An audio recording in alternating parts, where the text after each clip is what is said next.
Hello बच्चों, good morning. आप कैसे हैं? आशा है कि आप लोग ठीक होंगे। इस वीडियो को शुरू से अंत तक देखिए। क्लास 10th के निर्देशांक ज्यामिति आज शुरू करने जा रहे हैं। निर्देशांक ज्यामिति में हम लोग क्लास 9th में भी पढ़ चुके हैं कि निर्देशांक ज्यामिति मतलब दो अक्षों के बीच घिरा क्षेत्र, जिसको हम लोग चतुर्थांश भी कहते हैं। प्रत्येक क्षेत्र को चतुर्थांश भी कहते हैं। क्षैतिज इस रेखा जो है, इसको हम क्षैतिज रेखा और इस रेखा को हम ऊर्ध्वाधर रेखा कहते हैं। क्षैतिज रेखा को एक्स अक्ष और ऊर्ध्वाधर रेखा को वाई अक्ष माना जाता है। और दोनों के कटान बिंदु को हम लोग क्या कहते हैं? मूल बिंदु। दोनों के कटान बिंदु को मूल बिंदु बोलते हैं।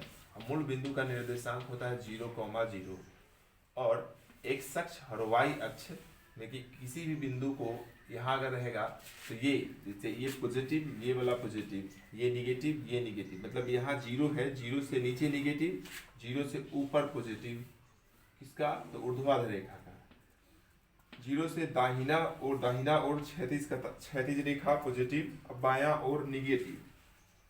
याद रखें, किसी भी बिंदु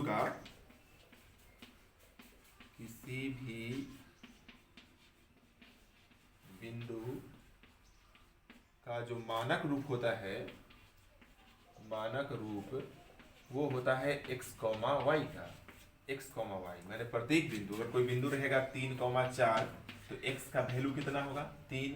और y का वैल्यू कितना होगा? तो 4। मैंने x का मान 4, y का x का 3 और y का 4, ऐसा होगा। और x के मान को जैसे यहाँ लिख सकते हैं, ऐसे x को ऐसा कर सकते हैं, x निर्देशांक को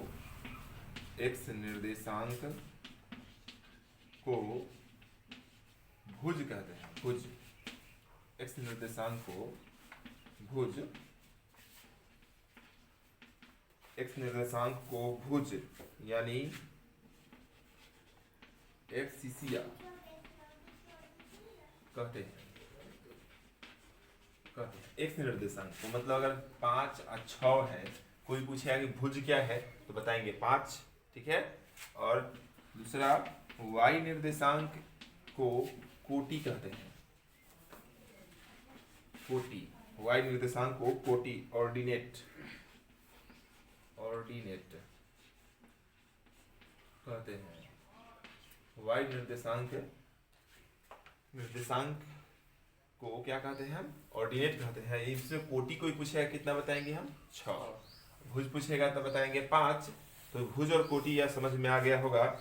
आगे बढ़ते हैं कि प्रथम जो है, इसमें जो है किसी भी बिंदु का निर्देशांक प्लस प्लस होता है। क्यों होता है? कि पहले x का वैल्यू, तो पहले x पॉजिटिव है इस क्षेत्र में, और y भी पॉजिटिव है, तो इस क्षेत्र में किसी भी बिंदु का निर्देशांक होगा प्लस प्लस। मतलब अगर 3,6 देगा, कहेगा किस कोटि में? प्रथम कोटि इसको बोलेंगे, प्रथम चतुर्थांश भी कह सकते हैं। चतुर्थांश, प्रथम चतुर्थांश भी बोल सकते हैं। तो ये प्रथम चतुर्थांश हो गया, ये दूसरा चतुर्थांश हो गया। दूसरा में क्या होगा? तो पहले x का वैल्यू तब y का वैल्यू। तो पहले x निगेटिव और y पॉजिटिव। याद रखेंगे, अगर ये याद रखेंगे पहले x का तब y का, तो हम नहीं भूलेंगे कभी भी x का, फिर इसमें निगेटिव और y भी निगेटिव, इसमें x का पॉजिटिव और y निगेटिव, y है निगेटिव इस क्षेत्र में। तो प्रथम चतुर्थांश में कोई पूछेगा किसी बिंदु का निर्देशांक तो प्लस प्लस, दूसरा में माइनस प्लस, तीसरा में माइनस माइनस और चौथा में प्लस माइनस होता है। अब इतना याद हम रखेंगे। आगे बढ़ते हैं। एक और बात कि x अक्ष पर y निर्देशांक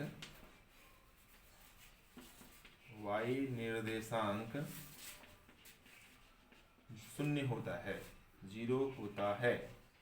y निर्देशांक 0 होता है। ये भी कह सकते हैं कि y अक्ष पर x निर्देशांक शून्य होता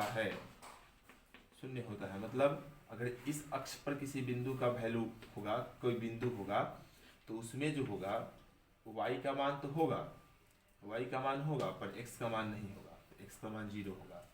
और चूंकि y अक्ष है तो y अक्ष पर x निर्देशांक शून्य होता है और x अक्ष पर y निर्देशांक शून्य होता है, मतलब x का वैल्यू कुछ तो होगा, 2 4 6 8 कुछ भी होगा, पर y का वैल्यू हमेशा 0 होगा जब बिंदु इस निर्देशांक इस पर होगा, x अक्ष पर होगा तब। और y अक्ष पर जब होगा तो क्या होगा कि x का वैल्यू नहीं होगा पर y का वैल्यू होगा। y का वैल्यू कुछ भी हो सकता है, 2 4 6 8 कुछ भी। अभी भी याद रख सकते हैं कि x अक्ष पर जो होगा किसी बिंदु का निर्देशांक, x अक्ष पर किसी बिंदु का निर्देशांक x, 0 और y अक्ष पर किसी बिंदु का निर्देशांक 0, y, तो y अक्ष पर y होगा, x नहीं, x अक्ष पर x होगा, y नहीं। ठीक है, तो ये समझ गए होंगे। आगे बढ़ते हैं, इसमें क्या पढ़ना है, दूरी सूत्र, दूरी सूत्र पढ़ना है। ठीक है, दूरी सूत्र आज हम प्रूव करके बताएंगे, दूरी सूत्र प्रूव करके बताएंगे। देखिए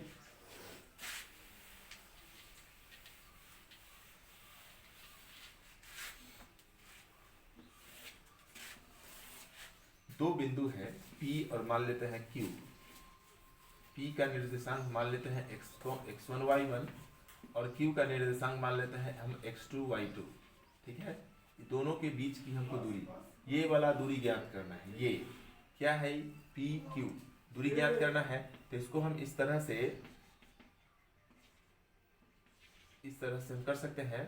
अब याद रखेंगे कि E क्या है, x2 है, यहाँ से यहाँ की दूरी है x2, तब ना यही ना x2। यहाँ बिंदु, जब कोई बिंदु दर्शाते हैं हम, अगर दर्शाना होता है 3, 4 तो पहले x अक्ष पर 3 लेते हैं, तो y अक्ष पर ऐसे दूरी मान लेते हैं, ये 4 है। तो इसका मतलब क्या कि ये कितना है 3 और ये कितना है 4। तो ये समझना आवश्यक है। हम दूरी निकालेंगे अभी बिंदु x1 y1 और x2 y2 के बीच। तो याद रखेंगे ये है x2 हो गया ये वाला, और ये क्या हो गया, यहाँ से यहाँ ई y2 हो गया, ये हो गया y2, यहाँ से यहाँ की दूरी y2। ठीक है, ध्यान देना है, क्योंकि कोई बिंदु दर्शाते तो इस तरह से दर्शाए है ना। इससे पहले भी 9th क्लास में भी हम लोग दर्शाना सीखे हैं। तो 3 इधर और 4 इधर, तब यहाँ बिंदु लिखे 3, 4। तो 3 x के अनुदिश ना, x का मान x के अनुदिश इसी पर ढूंढते हैं, ऐसे कर लेते हैं कि 1 2 3। तो खोजते हैं पहले कि 3, 4 है, तो पहले x अक्ष पर 3 खोजेंगे तो 3 मिल जाता है, फिर 1 2 3 4, फिर ऊपर 4 देखते हैं तो फिर इसके अनुदिश ऊपर जाता है, तब ऐसे मिला के लिखते हैं ना ऐसा। तो यही बात यार इसमें भी है, तनका सा ध्यान देना है थोड़ा सा। इस बहुत अच्छा तरीका से हम इसको प्रूव करके बताएंगे, इससे पहले शायद नहीं बताए होंगे आप लोगों को।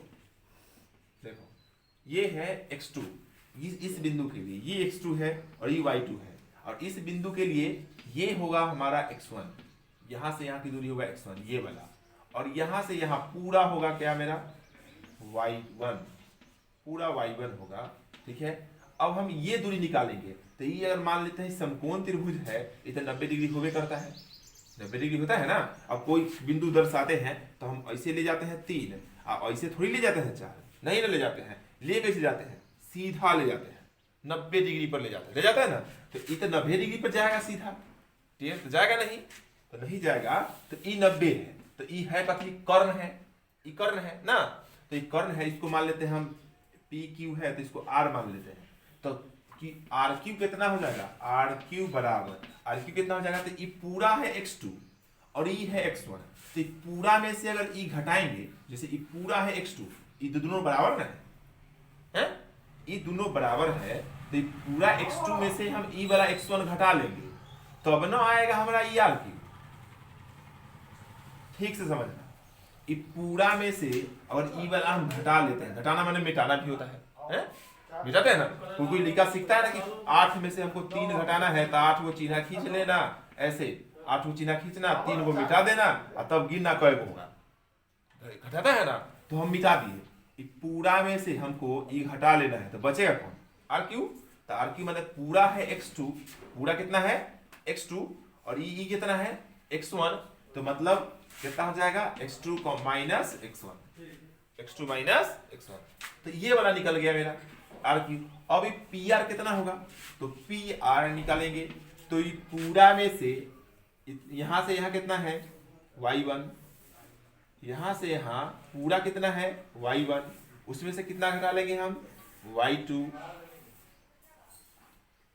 पूरा कितना है y1, इस बिंदु को ना हम और तो दूसरा तरीका से भी दे सकते हैं, देखते हैं रुको, क्योंकि ऐसे घबरा जाएगा, y1 x2 हो जाएगा, देखो ध्यान से। ऐसे ही मान सकते हैं, इधर मान लेते हैं हम q, इधर मान लेते हैं p, और ऐसे मान लेते हैं,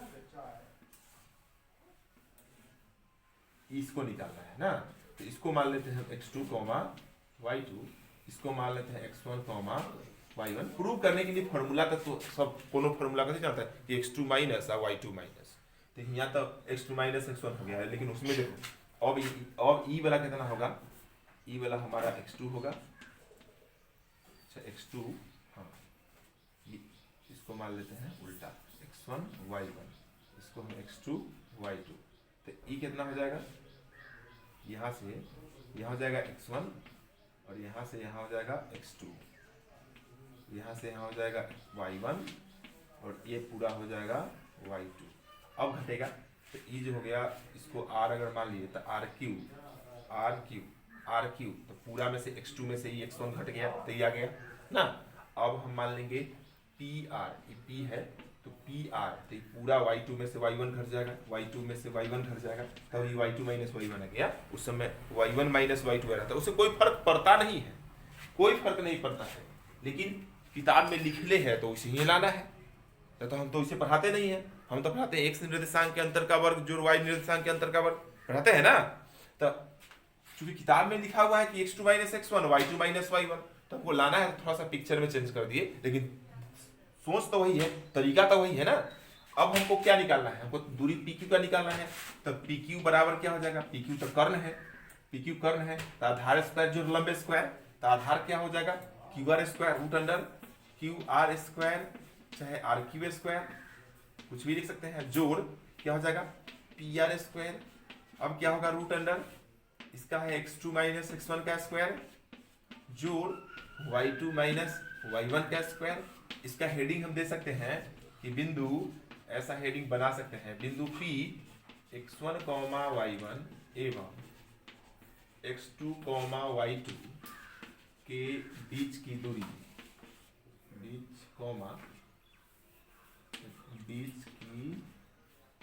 की दूरी, तो यही हो गया हमारा दूरी का सूत्र।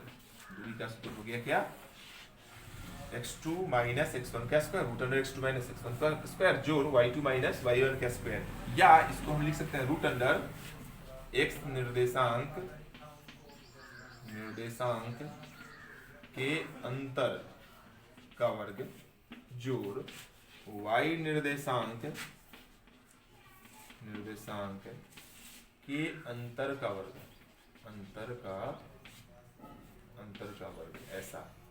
ऐसा भी लिख सकते हैं। इसको उलट के कहीं लिखा हुआ रहेगा x1 माइनस x2 का स्क्वायर, y1 माइनस y2 का स्क्वायर, फिर भी कोई फर्क नहीं पड़ता है, क्योंकि स्क्वायर है, तो स्क्वायर में अगर अंदर घटा लेंगे माइनस प्लस होगा, स्क्वायर तो प्लस ही होगा ना। ठीक है, नोट करो। देखिए दूरी सूत्र से मूल बिंदु से क्या होगा, जैसे कोई बिंदु हो तो मूल बिंदु माने 0 0 हो, जैसे ऐसे हो, ये मूल बिंदु है 0, 0, इससे किसी की दूरी अगर कहे ज्ञात करने के लिए, जैसे x y है कोई बिंदु, जब दो गो बिंदु रहता है तब ना x1 y1 x2 y2 मानते हैं, और जब एक ही गो बिंदु है तब क्या मानेंगे x y। तो मूल बिंदु से दूरी क्या हो जाएगा, तो मूल बिंदु से दूरी, तो हम फार्मूला वही यूज करते हैं। क्या फार्मूला था, दूरी बराबर था रूट अंडर x2 का स्क्वायर, x2 माइनस x1 का स्क्वायर जोड़ y2 माइनस y1 का स्क्वायर, ये था दूरी सूत्र। तो क्या करेंगे, रूट अंडर मान लेते हैं कि x1 y1 है, x1 y1, ई क्या है, ई इसको मान लेते हैं हम x2 y2, तो क्या करेंगे x2 माइनस x1 माने x माइनस 0, x माइनस 0 का स्क्वायर जोड़ y माइनस y माइनस 0 का स्क्वायर, तो क्या हो जाएगा रूट अंडर x का स्क्वायर जोड़ y का स्क्वायर, ये हो गया दूरी। कब, मूल बिंदु से पूछेगा तब कि मूल बिंदु 0, 0 से बिंदु x, y की दूरी, चलिए नोट करो इसको, कि मूल बिंदु से अगर दूरी पूछेगा तो ये वाला लिखेंगे, ठीक है ऐसा। अब एक एग्जांपल देते हैं दूरी का, एक एग्जांपल लेते हैं। एग्जांपल क्या होगा देखें, चैप्टर से ही बताते हैं एग्जांपल, ठीक है। चैप्टर में है कि 7.1 एक्सरसाइज कि बिंदुओं के निम्नलिखित युग्मों के बीच की दूरी ज्ञात करें। तो युग्म क्या है तो लिख सकते हैं ऐसा हम कि बिंदु 2,3 और 4,1 के बीच की दूरी, एक के बीच की दूरी ज्ञात करें, दूरी ज्ञात करें। तो क्या ज्ञात करना है, बिंदु इससे इसकी दूरी, तो पहले हम मान लेंगे, माना बिंदु x1 y1 बराबर 2,3, यानी x1 का मान हो जाएगा 2, y1 का मान हो जाएगा 3 तथा x2, y2 बराबर मान लेंगे 4,1, यानी x2 बराबर 4 और y2 बराबर 1। दूरी क्या होता है, दूरी का फॉर्मूला होता है root under x2 minus x1 का स्क्वायर जोड़ y2 माइनस y1 का स्क्वायर, ये है y2। अब ध्यान देंगे दूरी कितना हो जाएगा, दूरी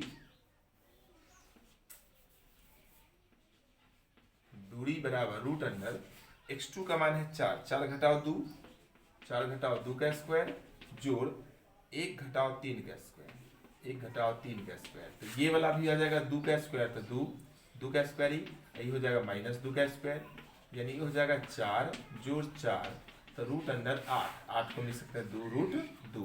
इस तरह से हम दूरी निकालेंगे, ठीक है। अगर पूछेगा कि सिद्ध करना है कि चतुर्भुज है, कैसा चतुर्भुज है, कैसा त्रिभुज है, तो याद रखेंगे 4 को बिंदु देगा, 4 को बिंदु दे देगा, जैसे दे देगा A B C D ऐसे दे देगा, 3, 2, 6, 4, 6 माइनस 3, 4 ऐसा, 7,3 ऐसे दे देगा। किस तरह का चतुर्भुज है, तो क्या करेंगे, मतलब एगो लिखेंगे यहाँ 3,2, यहाँ लिखेंगे 4,6, यहाँ लिखेंगे माइनस 3,4, यहाँ लिखेंगे 7,3। क्या करेंगे हम ए बी, ये दोनों के बीच की दूरी निकाल सकते हैं, इसके बीच की दूरी निकाल सकते हैं, इसके बीच की दूरी निकाल सकते हैं, इसके बीच की दूरी निकालेंगे तो हम A B B C A C C D सब निकाल लेंगे। फिर ये वाला भी निकालना पड़ेगा कर्ण, विकर्ण, ये वाला भी विकर्ण निकाल लेंगे, 6 को दूरी निकालना पड़ेगा। कब, जब चतुर्भुज रहेगा तब। तो चतुर्भुज रहेगा 6 को दूरी निकालेंगे। तो क्या शर्त है कि जब ऐसा जब होगा तो वर्ग होगा, आयत होगा, समांतर चतुर्भुज होगा, समचतुर्भुज होगा, क्या होगा, कैसे पता करेंगे कि क्या होगा। तो सब में तो इसी 4 को रहता है ना बिंदु, चतुर्भुज हो, वर्ग हो, आयत हो, समचतुर्भुज हो, समांतर चतुर्भुज, सब में तो 4 को बिंदु रहेगा। तो फिर हम कैसे अंतर करेंगे कि कौन वर्ग है, कौन आयत है, कौन समांतर चतुर्भुज है, कौन समचतुर्भुज है, ठीक है ना। तो ऐसा करने के लिए लिखेंगे कि जब ए बी बराबर बी सी बराबर सी डी बराबर ए डी चारों भुजा बराबर हो और दोनों विकर्ण, ऐसा कर सकते हैं, विकर्ण ए सी बराबर बी डी हो, विकर्ण भी बराबर हो, तो कहेंगे कि वर्ग है। कथी है, तो वर्ग है। ऐसा अगर आएगा, चूंकि दूरी ज्ञात करना है, हम अभी ज्ञात करके बताएंगे नहीं कि ए बी बराबर कितना आएगा से न, क्वेश्चन देगा, हम ए बी निकालेंगे दूरी। अब इसको x1 y1 x2 y2, 4 में से 3, 6 में से 4 स्क्वायर आराम से बनेगा। फिर BC निकालेंगे तो फिर x1 y1 मान लेंगे, इसको x2 y2, फिर दूरी निकालेंगे, फिर CD निकालेंगे, x1 y1 x2 y2 मान के फिर निकालेंगे। अगर चारों भुजा दोनों विकर्ण आपस में बराबर आया तो कथी कहेंगे कि वर्ग है। कथी है, वर्ग है। दूसरा कि जब AB बराबर BC बराबर CD बराबर AD, चारों भुजा बराबर हो, किंतु विकर्ण, कौन सा विकर्ण, विकर्ण AC बराबर BD बराबर ना हो, माने ऐसे हो, ऐसे हो जाए, ऐसे, तो चारों भुजा तो बराबर होगा, पर ये वाला इसके बराबर नहीं होगा ना, तो इसको कथी कहेंगे हम, तब समचतुर्भुज कहेंगे। तो समचतुर्भुज है, समचतुर्भुज है, तब मानेंगे उसको हम समचतुर्भुज। तीसरा जब AB बराबर CD, AB के बराबर CD तथा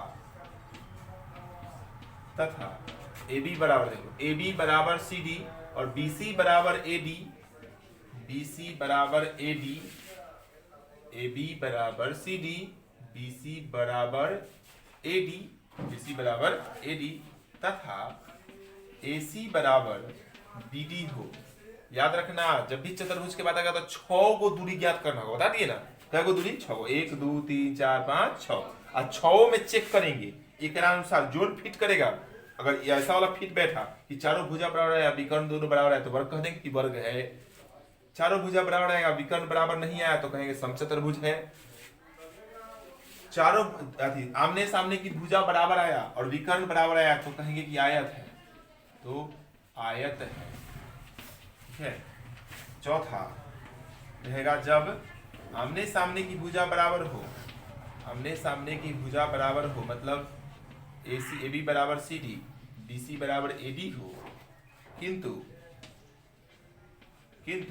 AC बराबर यानी विकर्ण बराबर न हो, तो क्या कहेंगे हम, तो कहेंगे समांतर चतुर्भुज है, समांतर चतुर्भुज है।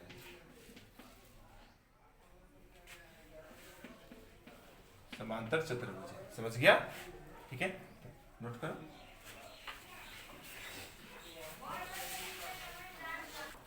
किस प्रकार का त्रिभुज है, अगर यह साबित करना हो तो कैसे करेंगे? देखो ध्यान से, त्रिभुज ऐसे होगा, मान लो कि ABC हुआ, तो क्या करेंगे हम, निकालेंगे ना, AB निकालेंगे, BC निकालेंगे और AC निकालेंगे।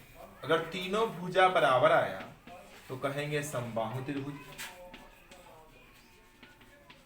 बाहु त्रिभुज है। अगर तीनों भुजा बराबर, दो भुजा बराबर आया, एक भुजा बराबर न आया, AC बराबर न आया, तो कहेंगे समद्विबाहु त्रिभुज, समद्विबाहु त्रिभुज है। अगर ऐसा हुआ कि तीनों भुजा बराबर न आया, AB BC बराबर नहीं है AC, तो कहेंगे विषम बाहु त्रिभुज, विषम बाहु त्रिभुज त्रिभुज है। ये तो समझ में आ गया। लेकिन समकोण त्रिभुज कैसे साबित करेंगे? समकोण त्रिभुज कैसे है, तो याद रखेंगे समकोण त्रिभुज के लिए बड़े भुजा जो तीनों निकालेंगे हम, AB निकालेंगे, AB BC और AC निकालेंगे, इन तीनों भुजा में से जो बड़का आएगा, जैसे मान लो कि ये आया 5, ये 7, ये 11 आया, तो कौन बड़का हुआ? AC, तो बड़का का स्क्वायर करेंगे, 11 का स्क्वायर करेंगे, बड़का का स्क्वायर, और जोड़ दोनों छोटे भुजाओं के वर्गों का योग, वर्गों का योग करेंगे। यदि बराबर हो, यदि ऐसा हो, मतलब बराबर हो, बड़का भुजा का स्क्वायर करेंगे, या दोनों छोटका के स्क्वायर कहोगे, मतलब 7 के स्क्वायर जोड़ 5 के स्क्वायर कहोगे, और जोड़ेंगे, और जोड़ने पर क्या हो जाए, बराबर आ जाए, तो क्या कहेंगे हम, इस समकोण त्रिभुज है। यदि ऐसा हो तो वह त्रिभुज समकोण होगा, समकोण होगा। समझ गया बात है? तो इस तरह से हम, एक और तरीका है, एक और बात है, समदूरस्थ देखते हैं। इसमें है समदूरस्थ की चर्चा, तो बताते हैं समदूरस्थ क्या होता है। समदूरस्थ क्या है? समदूरस्थ है ना, कहेगा कि समदूरस्थ है। जैसे 7 नंबर क्वेश्चन, एक शख्स पर वह बिंदु ज्ञात कीजिए जो 2,5 एक शख्स पर किसी बिंदु का निर्देशांक बताए हैं कि एक शख्स पर किसी बिंदु पर, एक शख्स पर y का वैल्यू नहीं होगा, माने x का वैल्यू होगा, y का वैल्यू नहीं होगा, बताए थे। और y अक्ष पर किसी बिंदु का निर्देशांक y का वैल्यू होगा, पर x का वैल्यू 0 होगा। तो क्या करा कि बिंदु, एक शख्स पर वह बिंदु ज्ञात करे जो, एक शख्स पर वह बिंदु ज्ञात कीजिए जो कितना से, 2,-5 से और -2,9 से समदूरस्थ है। समदूरस्थ माने समान दूरी पर है, माने इससे इसकी दूरी और इससे इसकी दूरी दोनों का है बराबर। तो मान लेंगे हम इसको A, इसको B, इसको C, तो क्या करेंगे हम, AB बराबर AC, माने इससे इसकी दूरी निकाल लेंगे, इससे इसकी दूरी निकाल लेंगे और दोनों दूरियों को बराबर करेंगे। अपने जोड़ घटाव करने के बाद x का वैल्यू आ जाएगा, और जब x का वैल्यू आ जाएगा तो बिंदु आराम से निकल जाएगा। ठीक है, तो इस तरीका से हमको अगला एक्सरसाइज खत्म कर लेना है, और उसके बाद हम अगले क्लास में हम विभाजन सूत्र बताएंगे। ठीक है, वीडियो अच्छा लगा हो तो लाइक शेयर कमेंट जरूर करें। धन्यवाद।